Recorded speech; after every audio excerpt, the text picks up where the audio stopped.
Assalamualaikum warahmatullahi wabarakatuh. Alhamdulillah. Selalu saja lisan kita bersyukur, berzikir, mengingat Allah Subhanahu wa taala karena memang kita meyakini la ilaha illallah, la ma'budu bihaqqin illallah. Tidak ada Tuhan, pencipta, penguasa seluruh alam semesta ini dan juga diri kita kecuali Allah Subhanahu wa taala. Mengingat Allah adalah ibadah yang sangat mulia. Dan susunan kata Alhamdulillah bagian daripada mengingat Allah dan juga dihitung sebagai kata-kata syukur. Berterima kasih kepada Allah Subhanahu wa taala dan Allah kekalkan dalam firman-Nya di dalam Al-Qur'an, la in syakartum la azidannakum. Kalau kalian bersyukur maka pasti aku akan tambah. Dan termasuk nikmat Allah yang sangat besar adalah Allah masih memberikan kita keislaman dan keimanan dan juga pada hari ini Allah masih memberikan kita umur di mana kita bisa memaksimalkan dalam melaksanakan tugas kita beribadah kepada Allah Subhanahu wa taala. Sebagaimana Allah kekalkan dalam surah Az-Zariyat, "Wa ma khalaqtul jinna wal insa illa liya'budun." Aku tidak ciptakan jin dan manusia kecuali untuk beribadah dan tunduk juga patuh kepadaku. Dan kalau di masa lalu tentunya kita sudah mengerjakan amal-amal soleh, hari ini kesempatan emas untuk menambahnya. Kalau di masa lalu ada amal soleh yang kurang, maka hari ini kesempatan kita menyempurnakan.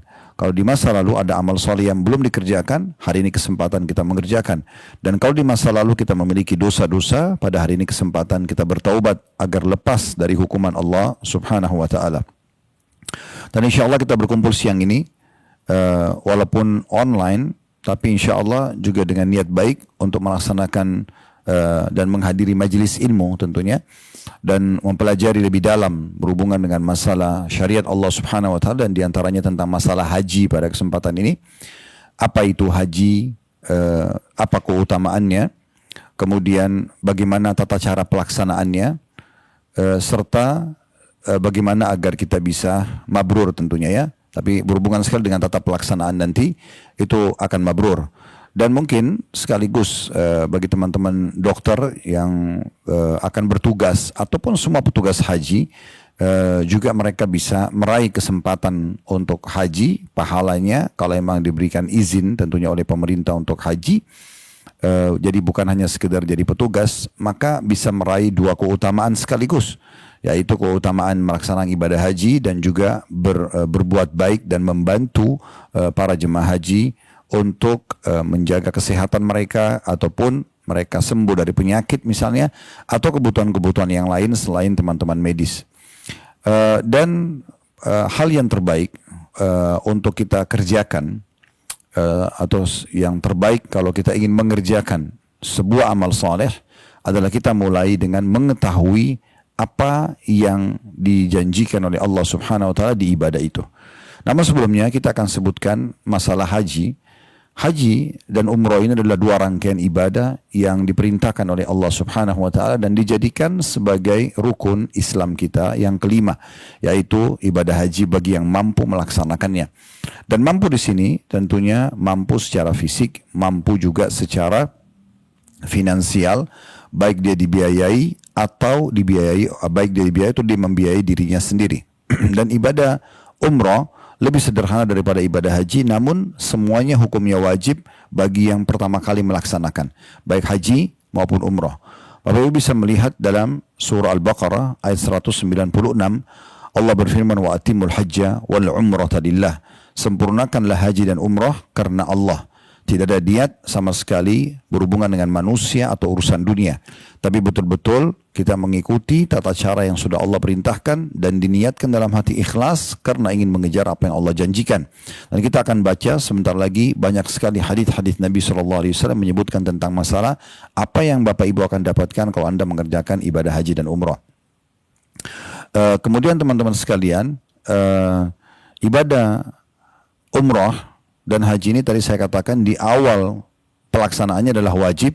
Itu pendapat Ibnu Abbas radhiyallahu anhuma, diikuti oleh tabi'in, murid beliau Atha bin Abi Rabah, dan tentu juga Imam Syafi'i.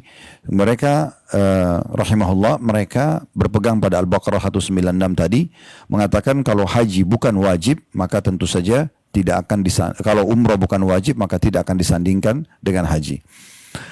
Jadi ibadah ini memang wajib teman-teman sekalian dan jangan ditunda. Kita sayangkan sekali banyak di antara kaum muslimin suka menunda-nunda ibadah umrah dan haji dan mereka menunggu nanti di masa tua baru melaksanakannya. Padahal di masa muda justru masa-masa energik, masa-masa di mana mereka matanya masih terang, anggota tubuhnya masih sempurna lah ya, masih lebih bagus dan sempurna dibandingkan dengan di masa tuanya. Namun mereka tidak gunakan untuk ibadah. Banyak di antara muslimin justru masih memilih mendatangi negara-negara selain untuk melaksanakan ibadah haji, padahal sebenarnya dia mampu untuk mengerjakan ibadah haji tersebut. Dikhawatirkan malah dia kena ancaman, ya. Kan sudah pernah kami jelaskan dalam kajian dosa-dosa besar, Imam Adz-Dzahabi rahimahullah masukkan dalam kategori orang yang sengaja menunda haji sementara dia ya punya kemampuan. Ibadah umrah dikerjakan dengan sederhana sekali, dengan memenuhi 5 hal. Yang pertama niat untuk umrah, dan itu di miqat, di tempat untuk niat yang sudah ditentukan tentunya. Kalau Anda dari Indonesia, Anda menuju ke Jeddah dan langsung masuk ke Mekah, Anda niatnya di Yalamlam. Yalamlam ini biasanya semua maskapai kalau lewat menyampaikan, ya. Kalau kita sudah melewati miqat Yalamlam, bagi yang niat untuk niat umrah atau haji silahkan, gitu ya. Kemudian kalau Anda ke Madinah dulu, maka miqatnya di Bir Ali, ya, di Bir Ali atau Dzul Khulaifah. Nah, nanti Anda niat di miqat itu. Kalau umrah Anda mengatakan labbaik Allahumma umratan, nanti akan kami jelaskan secara teknisnya. Dan kalau haji Anda mengatakan labbaik Allahumma hajjan. Atau aku menjawab panggilanmu dengan santun ya Allah untuk umrah, atau menjawab panggilanmu dengan santun untuk haji, ya. Kemudian yang kedua adalah ihram. Nanti juga akan kita jelaskan secara teknis insyaAllah seperti apa ihram laki-laki dan ihram perempuan. Kemudian yang ketiga adalah tawaf. Ini kita masih bicara rangkaian umrah. Yang keempat adalah sa'i, dan yang kelima adalah tahallul atau mencukur rambut. Akan saya rincikan nanti insyaAllah di teknis. Kita akan bagi kajian kita menjadi 2 bagian. Keutamaan haji sendiri dan umrah. Kemudian kita akan masuk ke masalah teknis pelaksanaan agar bisa mabrur tentunya. Kemudian kalau haji itu terdiri dari 6 hari Bapak Ibu sekalian. Mulai tanggal 8 Zulhijjah sampai 13 Zulhijjah. 8 Zulhijjah dikenal dengan hari Tarwiyah. Hari Tarwiyah. Hari Tarwiyah ini jemaah haji menggunakan ihram di rumah kalau mereka penduduk Mekah dan Jeddah, atau di hotel kalau pendatang. Di tanggal 8 mereka pakai ihram, dan nanti akan kita jelaskan teknisnya pemakaian ihram dan juga sunnah-sunnah ihram. Kemudian mereka bilang labbaik Allahumma hajjan, ya. Ya Allah, aku jawab panggilanmu santun untuk haji. Kemudian mereka ke Mina sebelum waktu duhur. Masuk ke Mina, sholat duhur di waktu duhur 2 rakaat. Walaupun penduduk Mekah, ya. Kalau mereka sudah masuk ke lokasi Mina sama teknis pelaksanaannya. Kemudian di waktu asar, sholat asar 2 rakaat. Tidak dijamak tapi dikasar. Tidak digabung tapi dipangkas, gitu ya. Kemudian maghrib, di waktu maghrib 3 rakaat. Isya di waktu isya 2 rakaat. Kemudian tentunya tanggal 9-nya hari Arafah, masuk di Arafah sebelum duhur, kemudian sampai terbenam matahari. Kemudian malamnya tanggal 9 itu menuju ke Muzdalifah, menginap sampai subuh. Setelah sholat subuh menuju tanggal 10 Idul Adha, menuju ke Jamarat, ya, melontar Jumrah Aqabah. Kemudian tawaf ifadah, tawaf wajib haji. Kemudian tahallul, mencukur rambut, tentu setelah juga melaksanakan kurban. Nanti akan saya rincikan semua ini, masih saya jelaskan haji secara umum dulu. Jadi 6 hari, tanggal 8 hari Tarwiyah, tanggal 9 hari Arafah dan Muzdalifah, tanggal 10 itu hari Minah lagi. Kembali ke Mina setelah jumrah, tawaf ifadah, dan juga ya tawaf wajibnya haji, dan juga berkurban bagi orang yang haji tamattu akan saya rincikan juga nanti. Kemudian tanggal 11, 12, 13 dikenal dengan hari tasyrik, ini tinggal di Mina, dan sholatnya mirip seperti tanggal 8 tadi. Duhur di waktu duhur 2 rakaat, asar di waktu asar 2 rakaat, maghrib waktu maghrib 3 rakaat, isya di waktu isya 2 rakaat, dan kita jumrah melontar, ya. Kalau Idul Adha melontar cuma 1, Jumrah Aqabah. Kalau hari tasyrik 11, 12, 13 melontarnya 3 titik. Kecil, sedang, besar, masing-masing 7 butir batu. Di tanggal 12 sama, tanggal 13 sama. Akan saya rincikan lagi sebentar masalah teknis pelaksanaannya. Tapi intinya, umrah itu dilaksanakan dengan tadi, ya, kurang lebih niat di miqat, kemudian ihram, kemudian tawaf, sa'i, dan tahallul selesai. 3-4 jam, 5 jam Anda sudah selesai dari umrah. Tapi kalau haji adalah 6 hari. Tanggal 8 sampai tanggal 13 Juni. Akan saya rincikan lebih jauh sebentar tentang masalah teknis pelaksanaannya insya Allah. Baik, ibadah haji dan umrah ini adalah ibadah yang mulia Bapak Ibu sekalian dan memiliki keutamaan yang sangat banyak. Kita akan coba jelaskan misalnya dari hadis Bukhari Muslim. Dari hadis Abu Hurairah radhiyallahu anhu, beliau mengatakan su'ila Rasulullah sallallahu alaihi wasallam ayyul amali afdal. Telah ditanyakan kepada Rasulullah sallallahu alaihi wasallam amal apa yang paling afdal, maksudnya paling besar pahalanya, ya paling dicintai oleh Allah, ya paling mudah membersihkan dosa-dosa, meninggikan derajat di surga. Qala, maka Nabi sallallahu alaihi wasallam menjawab, imanun billahi wa rasulih, beriman kepada Allah dan Rasulnya. Ini dulu pondasi dasarnya. Qila thumma madza. Lalu ditanya kepada Nabi SAW, lalu apa setelah iman kepada Rasulnya? Qala al-jihadu fi sabilillah, jihad di jalan Allah. Qila thumma madza. Kemudian ditanya lagi, lalu apa? Qala hajjum mabrur, haji yang mabrur. Ya, di sini disebutkan haji yang mabrur, ya. Tentu kalau disebut mabrur, semua orang pernah dengar ini ya, terutama yang mau haji, haji mabrur. Apa itu haji mabrur? Haji mabrur adalah yang mengikuti, mengikhlaskan niat dulu karena Allah dan mengikuti tata cara yang diajarkan oleh Nabi SAW. Karena Nabi SAW bersabda, khudhu anni manasikakum, ambillah manasik itu, tata cara umroh haji dariku.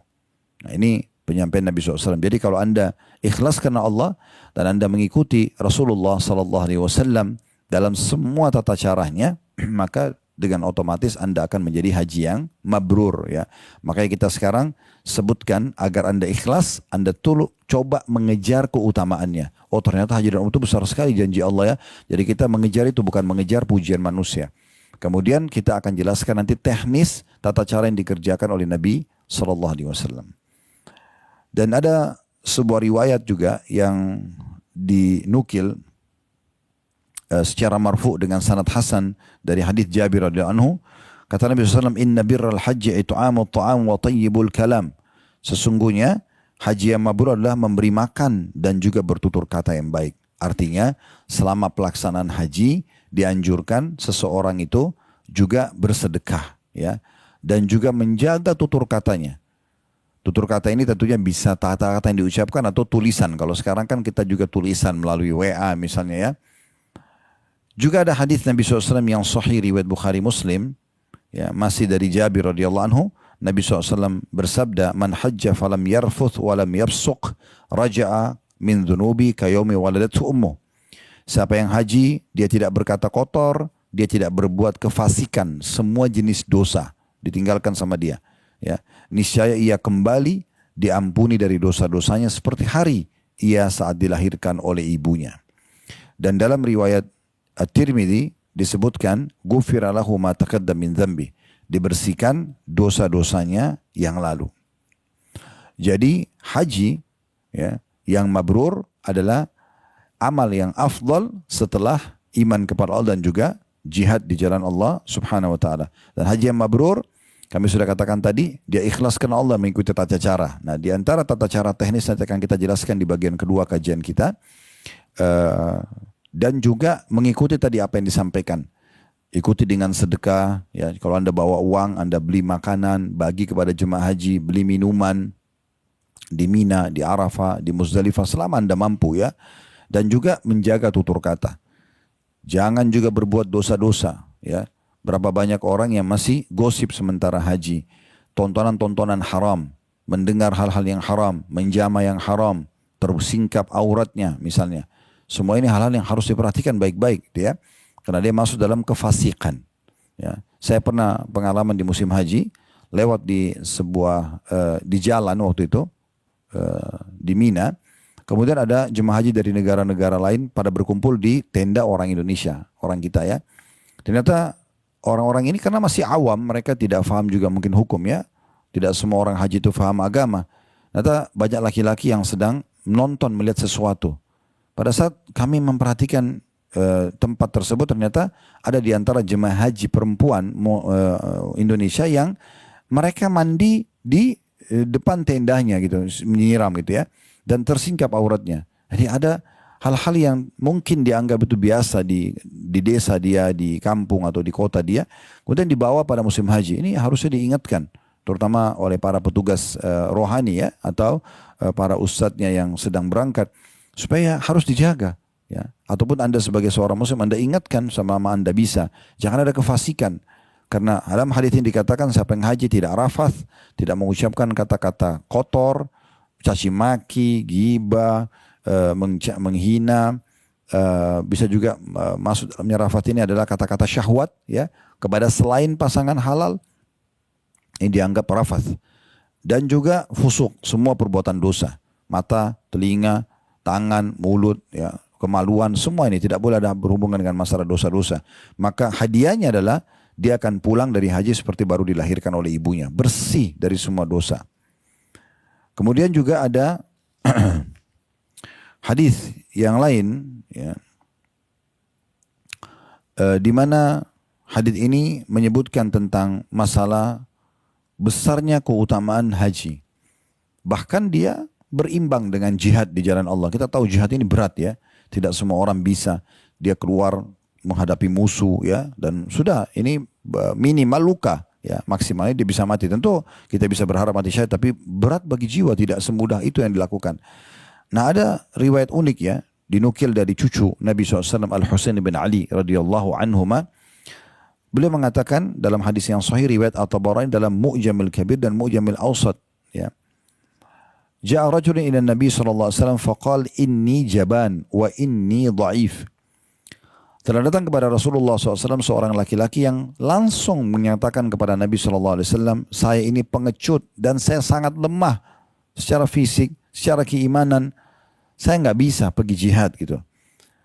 Faqala halumma ila jihadin la syaukata fi al-hajj. Jadi orang ini seakan-akan mengatakan saya nggak bisa ikutin jihad nih, nggak berani hadapin musuh. Saya juga lemah secara fisik, nggak ada keterampilan perang.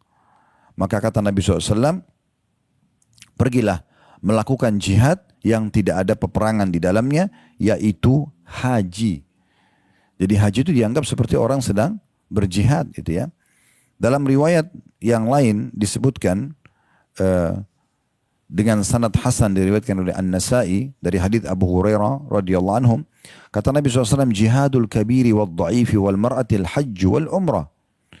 Jihadnya orang yang sudah lanjut usia, orang yang lemah secara fisik, dan perempuan adalah haji dan umrah.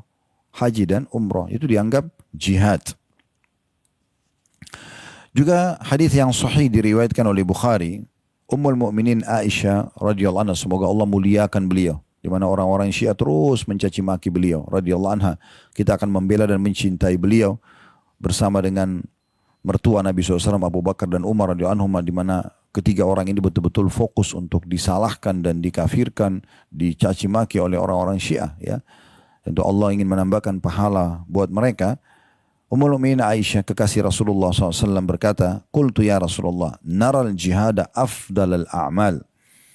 Afala nujahid? Kami melihat, para wanita juga melihat, ternyata jihad itu adalah amal yang besar sekali keutamanya. Apakah kami perempuan berjihad? Qala lakunna lakinna afdalal jihadi hajjum mabrur. Kata Nabi SAW, tapi jihad yang paling utama bagi kalian adalah haji yang mabrur. Jadi maksudnya tidak perlu perempuan pergi ke medan perang. Udah cukup pergi haji yang mabrur, ya, ikutin tata cara yang benar, maka sama dengan jihad. Dalam riwayat yang lain, riwayatnya Ibnu Khuzaimah, Ummul Mukminin kekasih Rasulullah SAW Aisyah radhiyallahu anha berkata, qultu ya Rasulullah, hal 'alan nisa'i min jihad? Aku berkata ya Rasulullah, apakah para wanita juga berjihad? Qala 'alaihinna jihadun la qitala fi al-hajj wal umrah. Mereka berjihad yang tidak ada perang di dalamnya, tidak ada ya perang di dalamnya, yaitu haji dan juga umrah. Dalam riwayat yang lain dengan sanad hasan diriwayatkan Ibnu Majah dari hadits Ummu Salamah radhiyallahu anha, istri Nabi sallallahu alaihi wasallam yang mulia, beliau mengatakan bahwasanya Rasulullah SAW bersabda, al-hajju jihadu kulli dhaif. Haji adalah jihadnya setiap orang yang lemah. Karena orang pergi aman, mudah, ya apalagi di masa sekarang fasilitas transportasi mudah, ada tenda, ada makanan, banyak rumah sakit sekarang, tim medis begini misalnya berangkat juga. Jadi Masya Allah ya, sebenarnya mudah sekali. dan sudah mendapatkan pahala jihad. Kemudian juga ada motivasi untuk mengerjakan haji dan umrah, mengulang-ulanginya. Ya, jadi usahakan Bapak Ibu nanti kalaupun berangkat insya Allah, saya tangkap ini banyak yang sekarang ikut dalam Zoom tentunya yang akan jadi petugas haji ya. Misal, ataupun ada jadi jemaah. Maka saran kami nanti pada saat Anda sedang di sana, perbanyak doa. Mungkin dari sini pun bisa.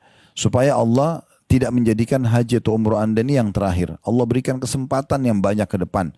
Karena memang mengulang-ulangi ibadah ini adalah mulia sekali.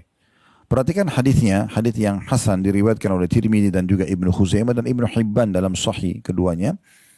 At-Tirmidzi dalam sunannya, Ibnu Khuzaimah dan Ibnu Hibban dalam sahihnya. Dari hadis Abdullah bin Mas'ud radhiyallahu anhu bahwasanya Rasulullah sallallahu alaihi wasallam bersabda, "Tabi'u bainal haji wal umrah." Rutinkan haji dan umrah itu, ulang-ulangin. Kalau ada yang bilang, "Ustaz, tapi kan biayanya besar." Bapak Ibu perlu garis bawahi poin penting ya. Haji dan umrah bukan karena Anda punya harta, tapi karena Allah memanggil Anda. Nanti akan kita jelaskan hadisnya bahwasanya orang yang datang haji itu adalah tamunya Allah. Selama Anda bertekad dengan benar, Anda tulus memohon kepada Allah SWT, Allah akan mudahkan. Dan Anda perlu tahu, mayoritas orang yang berangkat haji dan umrah itu bukan orang yang mampu. Tidak semuanya orang mampu. Banyak orang yang menabung sekian lama uangnya baru pergi haji dan umrah. Ya, mayoritasnya begitu. Terbukti juga pada saat travel-travel membuka paket umrah, banyak orang yang mendaftar paket-paket murah. Karena tidak semua orang mampu membayar yang mahal. Begitu juga dengan haji. Ya, orang biar antri panjang, ikut reguler. Karena lebih murah. Kalau furoda, mujamalah, atau ONH Plus itu kan pasti lebih mahal otomatis ya. Tapi subhanallah Allah mudahkan buat mereka. Ya, karena memang niatnya, keinginannya besar. Ya. Dan semoga Allah ikhlaskan niat insya Allah ya. Terutama bagi yang pergi haji. Untuk supaya mendapatkan pahala maksimal. Yang belum punya kesempatan semoga Allah berikan di lain waktu tentunya ya. Yang jelas ibadah ini usahakan kita sering mohon kepada Allah agar diberikan kesempatan berulang-ulang. Itu yang dilakukan oleh kaum salaf di masa dulu. Mereka menyatakan sebelum tinggalkan Mekah, ya Allah jangan jadikan inilah kedatangan kami yang terakhir. Apa manfaatnya kalau kita ulang-ulangi haji dan umrah? Dari umroh ke umroh, dari umroh ke haji, dari haji ke umroh, dari umroh ke haji. Kita ulang-ulangi ya. Haji ke haji lagi, atau haji ke umroh. Atau umroh ke umroh, atau umroh ke haji. Semua sama ya. Tidak Anda ulang-ulangin. Kata Nabi SAW, فَإِنَّهُمَا يَنْفِيَانِ الْفَقْرَ وَالذُّنُوبِ كَمَا يَنْفِرُ الْكِيرُ خَبَثَ الْحَدِيدِ وَالذَّهَبِ وَالْفِضَّةِ. Karena keduanya, haji dan umroh kalau rutin kalian kerjakan, benar-benar mengikis habis kefakiran. Orang yang rutin haji dan umrah itu insya Allah tidak miskin. Ini dijamin oleh Nabi SAW. Dan juga dosa-dosa. Tadi sudah disebutkan hadis sebelumnya. Kalau dia betul-betul haji dijaga dari kemaksiatan, ikuti tata cara yang benar. Dia pulang dari haji seperti baru dilahirkan oleh ibunya. Karena haji dan umrah memikis habis kefakiran dan juga dosa-dosa sebagaimana pandai besi menghilangkan karat dari besi, emas dan perak. Anda lihat kalau emas dan perak masih kotor, besi masih berkarat, bagaimana pandai besi meniupkan buapan tiupan apinya gitu ya, sehingga bersih, mengkilat besinya, mengkilat emas dan peraknya. Maka seperti itulah haji dan umrah mengikis habis kefakiran dan dosa-dosa ya. Dan kata Nabi SAW penutupan hadis, walaysa lil hajjatil mabrurati walaysa lil hajjatil mabrurati thawabun, maaf, walaysa lil hajjatil mabrurati thawabun illa al jannah. Dan tidak ada balasan bagi haji yang mabrur kecuali surga. Kemudian ada hadis yang lain juga yang mulia sekali di mana Nabi SAW menyebutkan dari hadis Ibnu Umar radhiyallahu anhu, dengan hadis ini dengan sanad hasan ya, diriwayatkan oleh Al-Baihaqi dan Ibnu Hibban dalam sahihnya, ma tarfa'u ibilul haji rijlan wala tada'u yadan illa kataballahu lahu biha hasana aw maha anhu sayya aw rafa'ahu biha darajah. Kata Nabi SAW, tidaklah seekor unta kendaraan. Kalau masa sekarang orang sudah tidak pakai unta, sepeda motor menuju ke travel mendaftar misalnya, atau mobil, roda mobil yang dipakai menuju ke travel mendaftar, atau Anda ke bandara nantinya insya Allah, baling-baling pesawat, roda bus, rel kereta misalnya kalau kita pakai kereta, semua itu bisa dihitung dalam makna hadis ini ya. Tidaklah seekor unta kendaraan orang yang berhaji mengangkat satu kakinya, dan tidak pula meletakkan kaki depannya, satu kaki dan kaki yang lainnya, naik turun, melainkan dengannya Allah akan mencatat orang yang berhaji itu satu kebaikan dan menghapus darinya satu dosa, juga mengangkat dengannya satu derajat. Mengangkat dengannya satu derajat. Dalam riwayat yang lain disebutkan tidaklah seseorang itu, ya. Jadi kalau tadi tunggangannya saja, kalau riwayat yang lain adalah tidaklah seseorang itu mengangkat kakinya dan hewan tunggangannya, satu angkat, yang satu juga turun itu ya, kecuali akan dicatatkan baginya pahala dan diangkat derajat. Sebagaimana sabda Nabi SAW, ya, fa inna laka minal ajri idza amamtal baital atiq alla tarfa'u kadama aw tada'aha anta wa dabbatuka illa kutibat laka hasanah. Dan sesungguhnya pahala yang kau akan dapatkan pada saat engkau menuju ke Baitul Atiq, ke Ka'bah, tidaklah engkau mengangkat telapak kaki dan meletakkannya, engkau dan hewan tungganganmu. Berarti kalau tadi riwayat yang sebelumnya hanya hewan tunggangan atau kendaraan, tapi ini juga pelaksana haji dan umrah itu, kecuali akan dicatatkan ya setiap langkah kaki satu pahala, setiap juga roda kendaraan kalau kita sekarang ya satu pahala, dan diangkat satu derajat. Riwayat tadi sebelumnya diampuni juga dosanya. Ini kan luar biasa ya. Jadi kita harus memahami baik-baik bahwasanya keutamanya sangat besar Bapak Ibu sekalian ya. Anda bisa dapat pahala yang sangat banyak. Kemudian hadis yang lain juga menyebutkan tentang keutamaan. Ini tadi yang saya janjikan.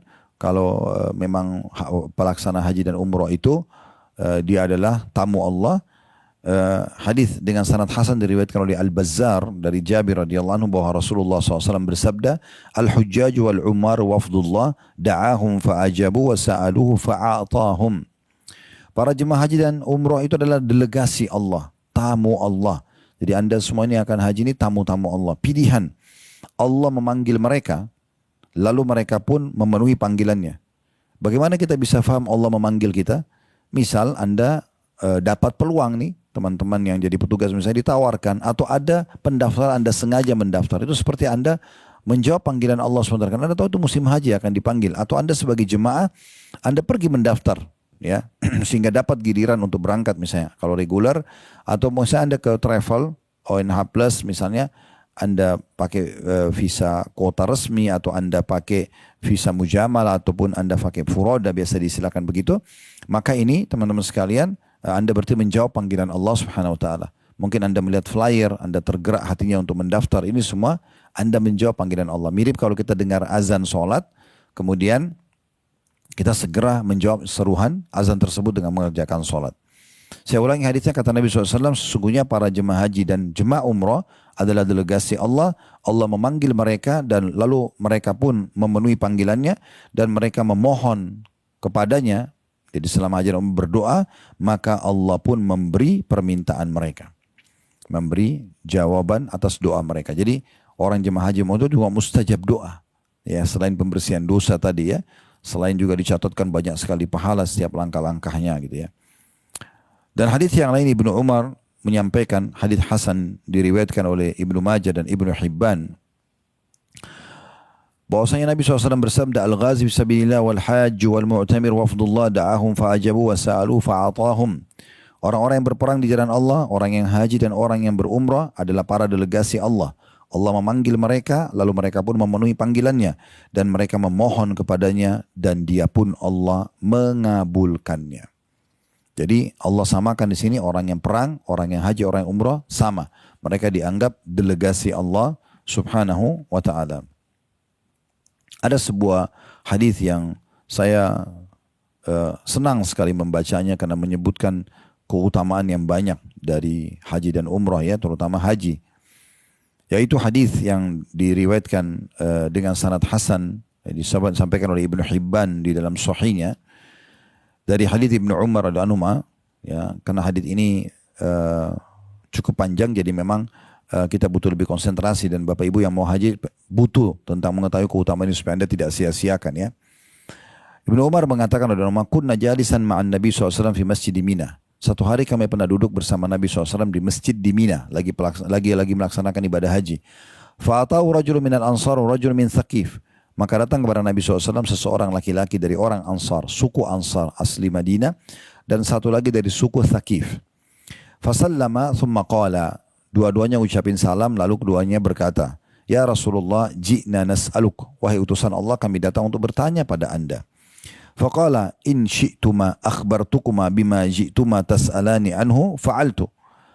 Lalu Nabi SAW mengagetkan mereka seraya mengatakan, kalau kalian mau berdua, saya akan beritahukan apa yang kalian mau tanya sebelum kalian bertanya.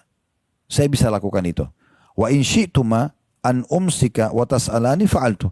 Kalau kalian mau, kalian bertanya, ya, kemudian saya cuma jawab, juga boleh. Di sini Nabi SAW ingin menunjukkan sebuah mukjizat dari Allah Subhanahu Wa Taala kalau Nabi tahu sebelum orang yang bertanya apa yang dia mau tanyakan. Karena keduanya penasaran, lalu keduanya mengatakan faqala akhbirna ya Rasulullah, tolong beritahukan kepada kami. Qala Tsaqafi lil Ansari sal, orang dari Tsaqif mengatakan kepada orang Ansar, ya, silakan Anda bertanya lebih dulu. Faqala akhbirni ya Rasulullah, maka orang Ansar itu mengatakan tolong sampaikan kepadaku ya Rasulullah, kira-kira apa yang aku mau tanyakan, karena dia juga penasaran gitu ya. Faqala, maka Nabi SAW mengatakan ji'tani tas'alni atau tas'aluni, ji'tani tas'aluni an makhrajika min baitika ta'ummul baital harama wa ma laka fihi. Engkau datang bertanya kepadaku tentang keluarmu dari rumahmu, kemudian kau niat untuk menuju ke rumah Allah, Baitullah, Ka'bah. Apa yang kau dapatkan? Wa an rak'ataika ba'da tawaf wa ma laka fihima. Dan 2 rakaat yang kau kerjakan setelah tawaf, ada solat di belakang makam Ibrahim, apa yang kamu dapatkan? Wa an tawafika bainas safa wal marwati wa ma laka fi. Dan engkau jalan antara Safa dan Marwah, dan apa yang kau dapatkan dari jalan antara Safa dan Marwah itu. Wa an ukufika ashiyata Arafah wa ma laka fi. Dan pada saat engkau wukuf di Arafah tanggal 9 Zulhijjah, nanti kita jelaskan di teknisnya insyaallah ya. Maka apa yang kau dapatkan? Wa an ramlikal jimara wa ma laka fi. Dan engkau melontar juga, biasa orang kita bilang mengatakan lontar setan itu ya. Itu apa yang kau dapatkan? Wa an nahrika wa ma laka fi. Dan engkau berkurban pada saat sedang haji, apa yang kau dapatkan? Ma'al ifadah. Dan apa juga kau dapatkan kalau tawaf wajibnya haji namanya tawaf ifadah. Nanti juga kita jelaskan secara teknis insyaallah. Faqala, maka orang Ansar itu kaget dan berkata begini, walladhi ba'athaka bil haqq la'an hadha ji'tu as'aluk. Demi zat yang telah mengutus anda dengan benar, maksudnya demi Allah, benar-benar ini yang menyebabkan saya datang untuk bertanya. Jadi perkataan orang Ansar ini membuktikan mukjizat Nabi SAW kalau Nabi benar-benar tahu apa yang dia mau tanya gitu ya. Tentu ini bukan karena Nabi tahu yang gaib, tapi mukjizat Allah berikan gitu ya. Qala fa innaka idza kharajta min baitika ta'ummul baital haram. Kata Nabi SAW, kalau kau keluar dari rumahmu dan tujuanmu untuk datang ke Baitul Haram atau Ka'bah, la tada'u naqatuka khuffan wa la tarfa'u illa kataballahu laka bihi hasana wa ma 'anka khati'ah. Ketahuilah bahwasanya setiap untamu mengangkat satu kakinya dan meletakkan kaki yang lain, ya, maka Allah akan mencatatkan setiap langkah kakinya yang satu pahala dan yang satu membersihkan dosa, ya. Kalau riwayat tadi sebelumnya kan ada diangkat derajat ya. Wa amma rak'ataka ba'da tawafi ka'idki raqabati min bani Ismail. Kalaupun kamu sholat di belakang maqam Ibrahim setelah tawaf 7 kali ya, itu pahalanya sama dengan bebasin 1 budak dari turunan anak Ismail. Wa amma tawafuka bis Safa wal Marwah ka'idki 70 raqabah. Sementara kalau kau jalan antara Safa dan Marwah, maka pahalanya sama dengan bebasin 70 budak. Berarti Safa ke Marwah kan 7 kali kan, itu dihitung 1, itu 10 pahala bebasin budak. Marwah ke Safa 10 budak lagi. Safa ke Marwah 10 budak lagi. Marwah ke Safa 10 budak lagi. Itu sudah 4. Yang kelima Safa ke Marwah itu juga 10. Yang keenam Marwah ke Safa 10 dan terakhir Safa ke Marwah yang ketujuh 7. 7 kali berarti 70 pahala bebasin budak. Wa amma wukufuka ashiyata Arafah, dan sementara wukufmu pada siang hari Arafah, fa inna Allah yahbitu ila sama'id dunya. Ketahuilah pada saat itu Allah sedang turun ke langit bumi. Ya, fayubahi bikumul malaika, dan dia membanggakan kalian di depan para malaikatnya. Yaqulu ibadi ja'uni syu'than min kulli fajjin amiq yarjuna rahmati. Allah berkata, membanggakan kita semua di depan yang sedang haji ya, di depan para malaikatnya seraya berfirman, lihatlah hamba-hambaku ini Mereka datang jauh-jauh berdebu ya dari tempat-tempat, dari pelosok-pelosok di muka bumi ini karena mengharapkan rahmatku. Falau kanat dzunubukum ka'adadir raml. Kalau dosa kalian seperti jumlahnya pasir, au kaqatril matar, au kaqatril matar, atau seperti tetesan air hujan, au kazabadil bahri lagafartuha, atau seperti buih di lautan maka aku akan maafkan. Artinya bersih dosa-dosa orang yang pergi haji ya.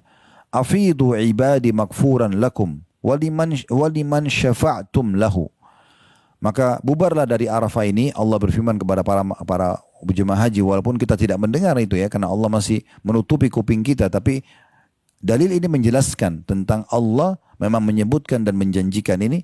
Allah mengatakan kepada seluruh orang yang hadir di Arafah, bubarlah dari Arafah ini setelah terbenam matahari, nanti kita jelaskan di teknis insyaAllah ya, dalam kondisi diampuni dosa-dosa kalian dan siapapun yang kalian rekomendasikan, yang kalian doakan.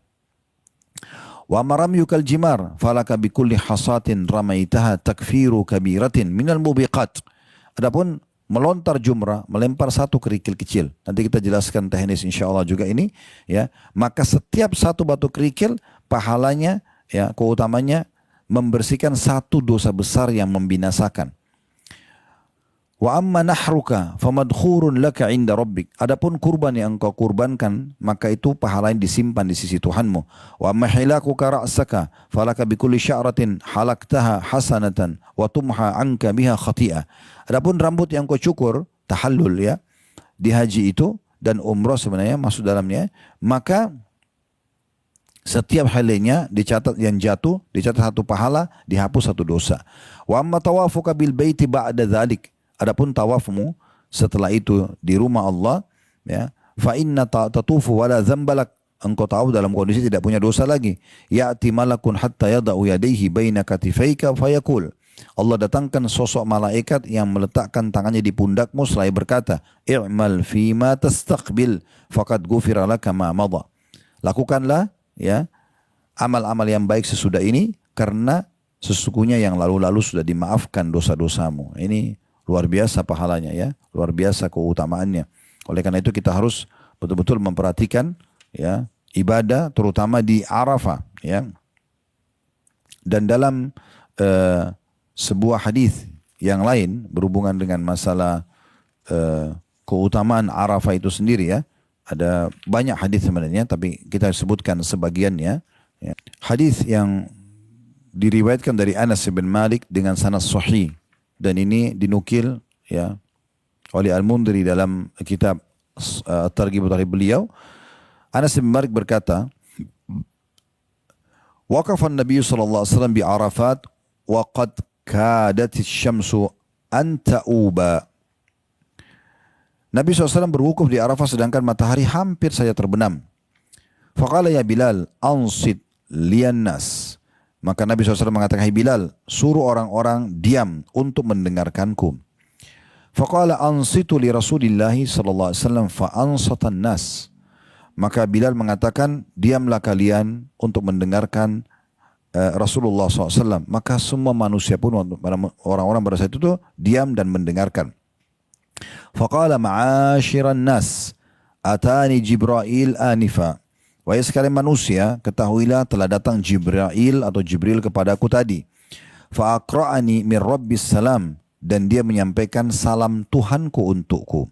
Wa qala inna Allah azza wa jalla ghafara li ahli Arafatin wa ahli al-Masy'ar.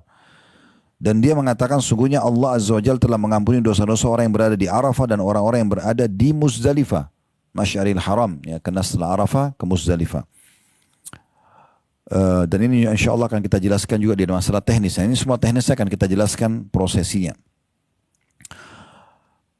Wa dhamina anhumut taba'at, dan juga Allah telah menghapus dosa-dosa mereka yang akan datang. Faqama Umar bin Khattab radhiyallahu anhu faqal. Maka Umar bin Khattab radhiyallahu anhu berdiri dan berkata, ya Rasulullah, hadza lana khassa.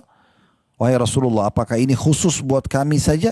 Ya, maksudnya untuk hanya sahabat-sahabat Anda. Qala hadza lakum wa liman ata min ba'dikum ila yaumil qiyamah.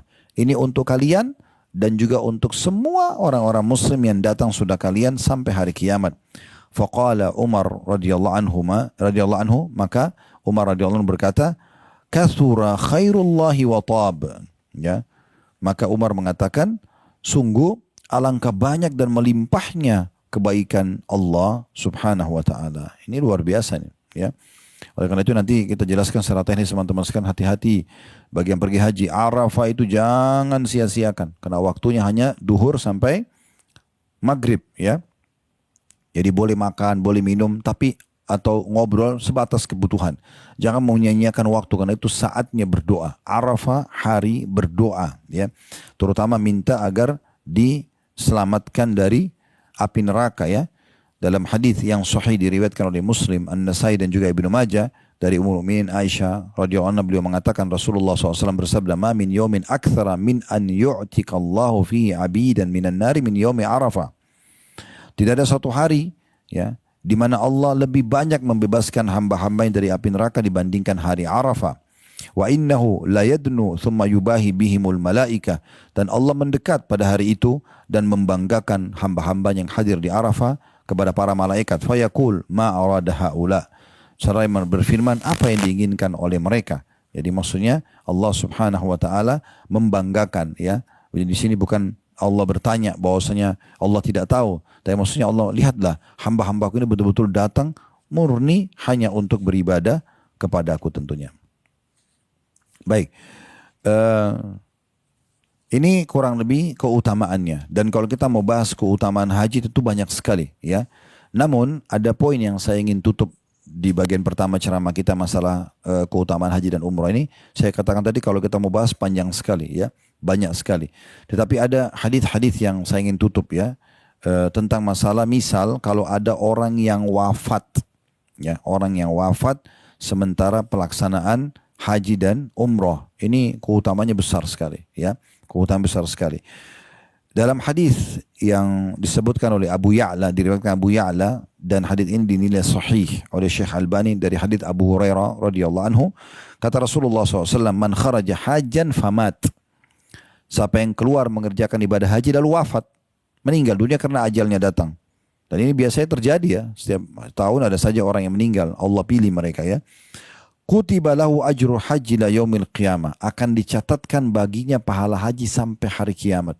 Ini luar biasa, gitu, ya. Artinya kalau misal ini perumpamaan saja, kalau 100 tahun lagi terjadi kiamat misalnya, berarti kan masih ada 100 kali haji.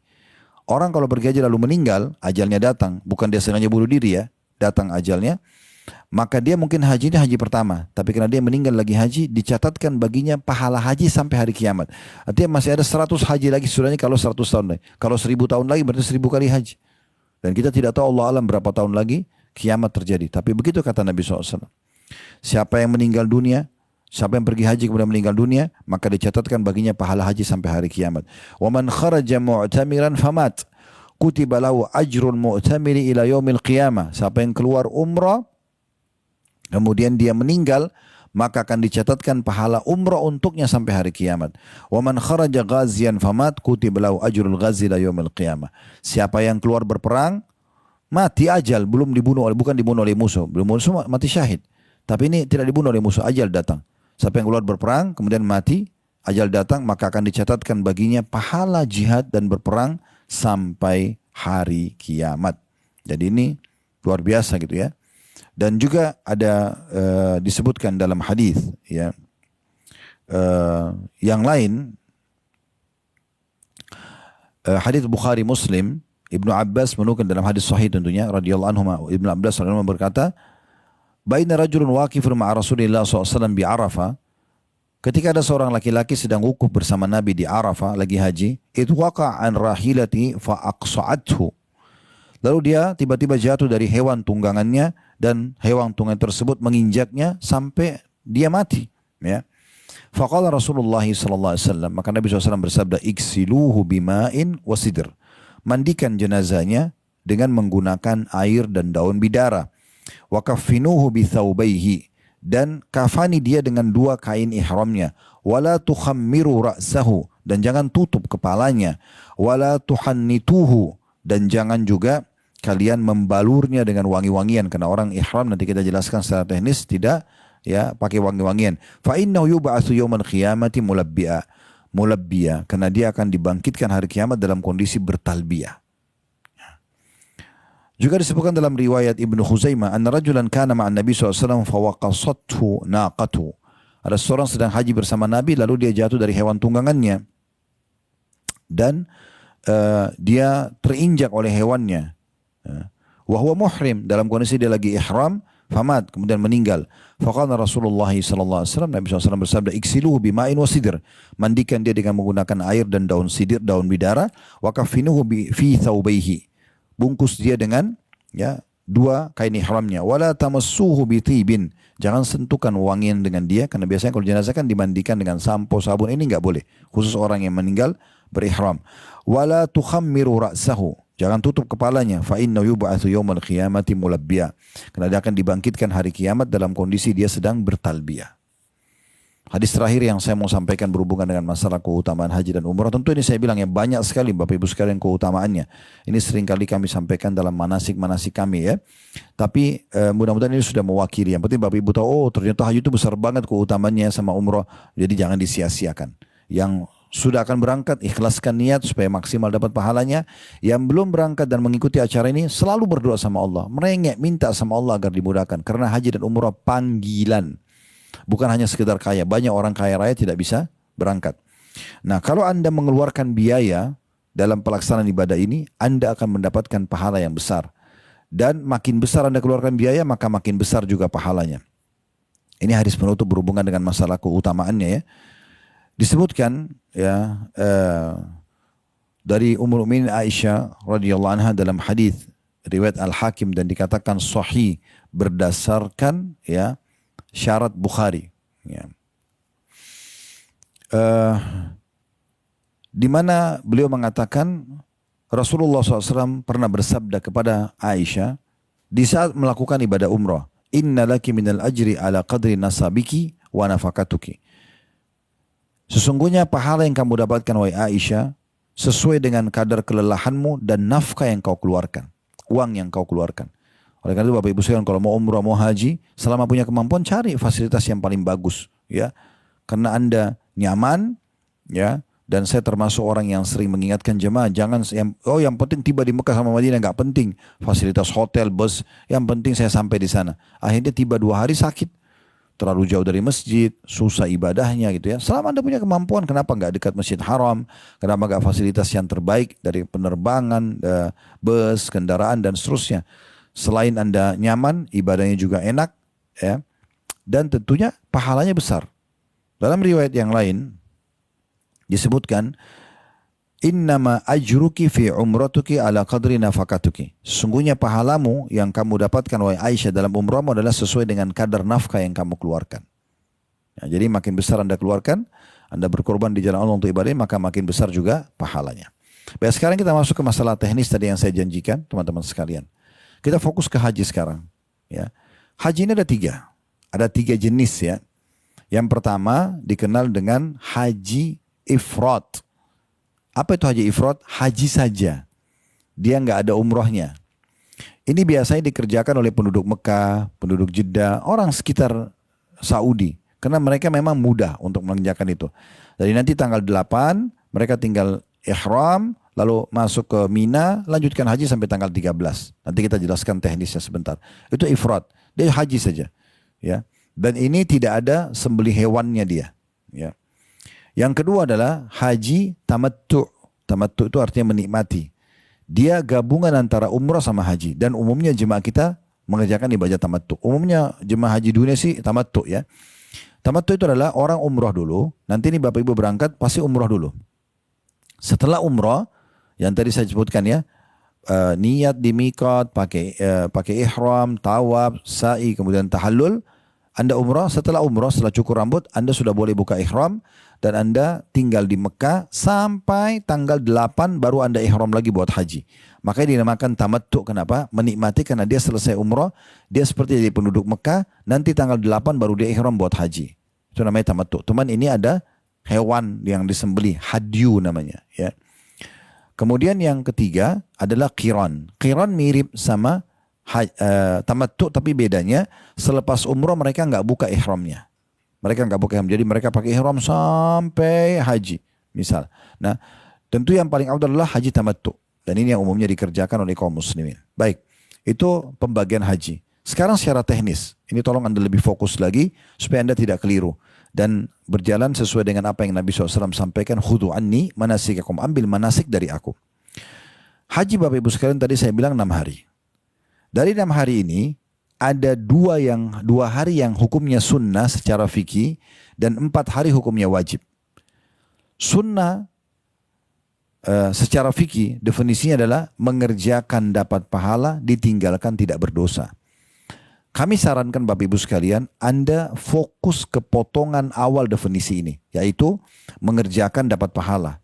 Jangan selalu mengambil akhir potongannya, ya, meninggalkan tidak berdosa. Ditanya, kenapa Anda tidak sholat malam, kenapa Anda tidak sholat duha, kenapa Anda tidak zikir habis sholat, kenapa Anda tidak mengejar doa antara azan dan iqamah, kenapa Anda tidak puasa Syawal, kenapa Anda tidak puasa Senin Kamis, kenapa Anda tidak puasa Tasu'a dan Asyura 9-10 Muharram, kenapa Anda tidak sholat tahiyat masjid dan seterusnya. Oh, kan cuma sunnah. Kenapa? Karena mereka pikir potongan kedua definisi dikerjakan tidak berdosa. Kenapa Anda tidak ambil potongan pertamanya? Mengerjakannya dapat pahala. Ya kan gitu. Jadi usahakan dikerjakan. Kami sarankan agar 6 hari ini semua dikerjakan. Walaupun hari pertama tanggal 8 dan hari terakhir tanggal 13 hukumnya sunnah secara fikih. Tanggal 9, 10, 11, 12 wajibnya haji. Gitu ya. Jadi 6 hari ini Bapak Ibu sekalian. Nah, kalau Anda betul-betul tidak bisa tanggal 8 sama tanggal 13 minimal 4 hari ini. 9, 10, 11, 12. Sekali lagi saya ulangi, 6 hari haji, tanggal 8 Zulhijjah, 9, 10, 11, 12, 13.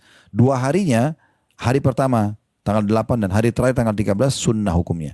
Wajib 9, 10, 11, 12. Ini dulu. Baik, sekarang teknis pelaksanaannya. Kalau kita bicara idealnya ya, 6 hari Anda lakukan. Nah, biasanya petugas ini kalau setahu saya sih harusnya melaksanakan ini ya, tapi saya tidak tahu teknis lapangan karena saya belum pernah jadi petugas ya. Semoga Allah teman-teman diikhlaskan niatnya melaksanakan ini ya. Nah, kalau Anda secara teknis tanggal 8 hari Tarwiyah itu Anda ihram dari penginapan Anda ya, hotel mungkin yang Anda nginap. Tanggal 8 selepas sholat duha, waktu duha Anda pakai ihram dari hotel dan niat untuk melaksanakan ibadah haji. Niatnya labbaik Allahumma hajjan. Labbaik Allahumma hajjan. Artinya aku ya Allah jawab panggilanmu dengan santun untuk haji. Ya. Nah, di sini Anda perlu perhatikan pada saat Anda mau niat dan pakai ihram, Anda perhatikan teman-teman sekalian sunnah-sunnah ihram. Nah, sunnah-sunnah ihram ini adalah 5. Mandi, Anda niat mandi ihram.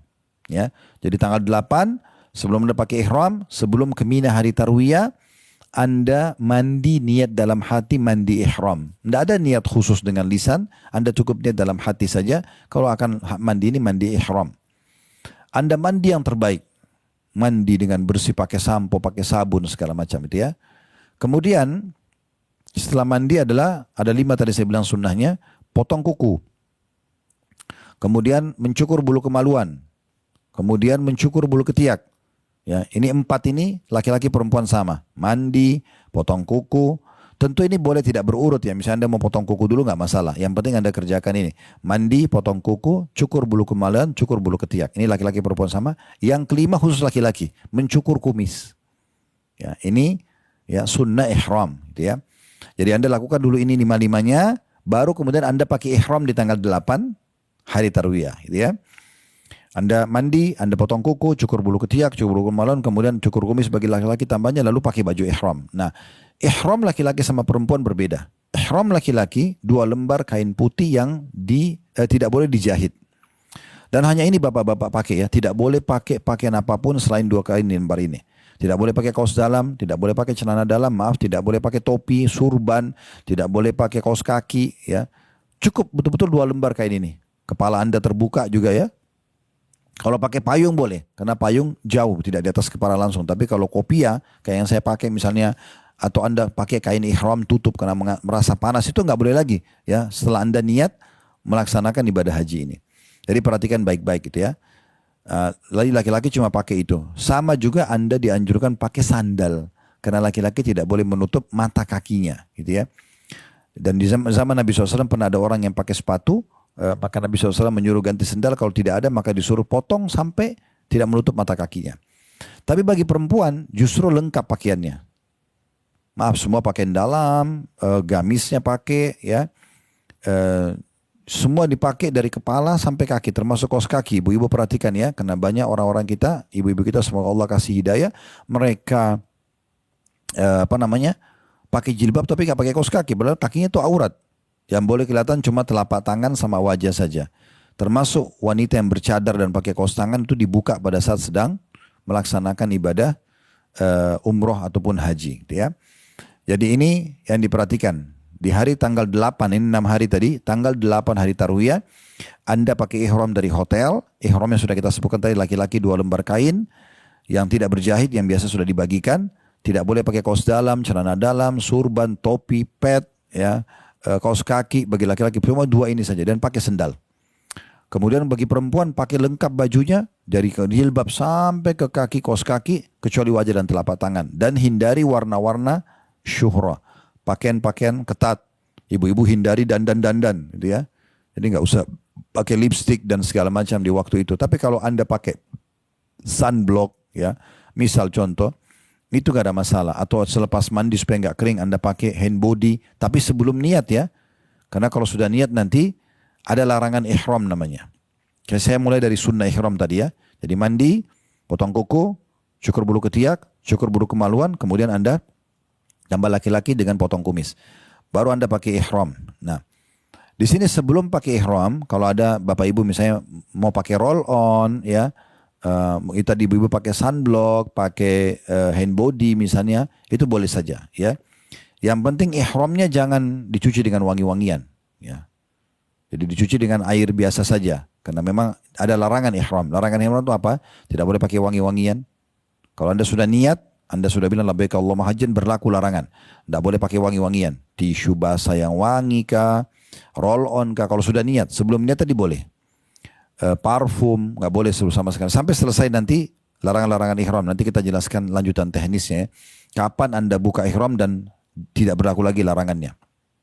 Jadi nggak boleh pakai wangi-wangian, nggak boleh cabut bulu di badan, nggak boleh potong kuku ya. Tidak boleh Bapak Ibu sekalian berbicara syahwat walaupun suami istri. Jadi nggak boleh bicara menuju ke biologis. Boleh bersebelahan, boleh bergandengan, tidak ada masalah. Tapi jangan sampai berbicara syahwat itu ya. Tidak boleh menikah dan dinikahkan orang yang sedang ihram sampai selesai ihramnya. Tidak boleh berburu hewan darat. Zaman sekarang tidak ada lagi, tapi dalam surah Al-An'am Allah jelaskan masalah itu. Di masa dulu orang kalau pergi haji umroh kan pakai kuda, nunggangi kuda, unta ya. Nah itu Bapak Ibu sekalian dia biasanya orang kalau kehabisan bekal mereka berburu kelinci, kambing gitu-gitulah ya. Dan sama sekarang sudah tidak. Ini larangan-larangan ihram gitu ya. Termasuk Bapak Ibu sekalian kalau sudah niat ihram, kalau berkata-kata syahwat saja mengarah ke biologis suami istri nggak boleh, apalagi yang bukan suami istri. Dan kalau terjadi biologis sementara Anda masih ihram, maka haji Anda batal ya. Oleh karena itu jangan sampai terjadi pelanggaran ini, karena ini bisa berbahaya sekali gitu ya. Baik. Sekarang dari 6 hari ini, tanggal 8 Anda pakai ihram. Sudah saya jelaskan tadi jenis pakaian ihramnya, sudah saya jelaskan sunnah-sunnah ihramnya, sudah saya jelaskan larangan-larangan ihramnya. Sekarang Anda mulai niat labbaik Allahumma hajjan. Lalu Anda menuju ke Mina. Nah secara teknis tanggal 8 ini Bapak Ibu sekalian, Anda menuju ke Mina sebelum waktu duhur.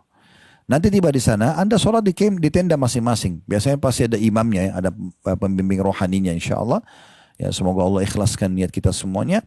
Maka dia mengimami sholat di situ berjamaah. Sholat duhur 2 rakaat di waktu duhur.